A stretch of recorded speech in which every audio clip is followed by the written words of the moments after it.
الازازه بتاع الست اللي توفت الله يرحمها، وفي دم هنا اهوت زي ما انتم شايفين متابعي صفحه كاميرا المنوفيه. وادي السمك بتاعها، وهي يا عيني كانت بتبيع السمك. بص السمك بتاع الحاجه برده موجود هنا معانا اهوت مرمي على الارض. ولو عايز الحله بتاع السمك نوريها لك كمان. ما هي كانت قاعده في المكان ده، قاعده في المكان اهوت. يعني الست دي كانت قاعده هنا. ادي الدم اهو، ودي ازازه الميه بتاعتها. وادي الدم اهوت، ودماغها اتعصر هنا. دماغها اتعصرت في المكان ده. يعني العربيه رجعت عصرت دماغ الست في المكان ده.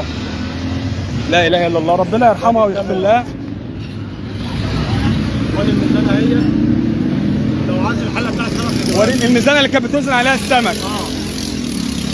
الميزانه بتاعتها اللي كانت ماشيه عليها هي بتاعتها. دي الميزانه بتاع الحاجه الله يرحمها اللي بتاع السمك اللي كانت بتوزن عليها السمك.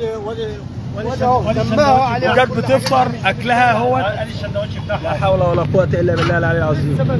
كانت بتفطر وحصل هو طبعا كلها اراده ربنا. وعامة العربيات الزباله ما بتنفعش، العربيات كلها تعبانه. العربيات كلها تعبانه. لا اله الا الله. ده السندوتش بتاع الحاجه لانه كان بتفطر الصبح.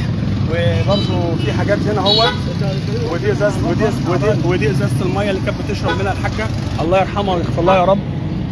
طبعا حادث مأساوي. جبنا ميه بس هنا. هي عندها كام سنه قلت لي؟